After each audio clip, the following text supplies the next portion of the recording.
Եվրախորհրդի խորհրդարանական վեհաժողովը երկու կարևոր նախաձեռնությամբ կաթվածահար է անում Ադրբեջանի աշխատանքը այս կառույցում։ Վեհաժողովը հաստատեց կոռուպցիոն գործարքները քննող 3 անկախ քննիչներ նշանակելու նախաձեռնությունը եւ ի վերջո ընդունեց բանաձև, որը թույլ կտա հեռացնել կաշառված նախագահին։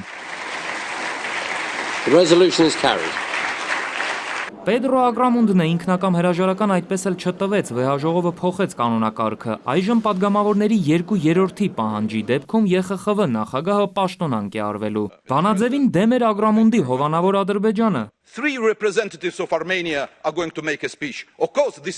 Այս քննարկմանը ելույթ ունեցողների մեջ են հայկական պատվիրակության 3 անդամներ։ Իսկ ինչու են հայերը այդքան կողմ այս փոփոխությանը, որովհետև ցանկանում են այն օգտագործել ի շահ իրենց։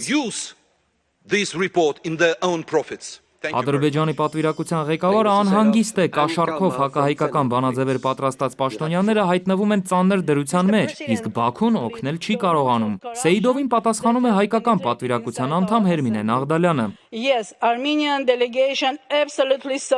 Այո, հայերը միանշանակ կողմ են բանաձևին, ներկայացրել են առաջարկություններ ու լուծումներ, քանի որ պետք է արմատախիլ անել այն բարքերը, որոնք հենց Ադրբեջանն է բերել այս վեհաժողով։ Այժմ վեհաժողովի անդամները կարող են նոր կանոնակարգով սկսել ստորագրահավաք ու արդեն պաշտոնապես հեռացնել նիստերից խուսափող ու դահլիճին նույնիսկ չմոտեցող ԵԽԽՎ նախագահ Պետրո Ագրամունդին։ Դավիթ Սարգսյան, ժամը լրատվական։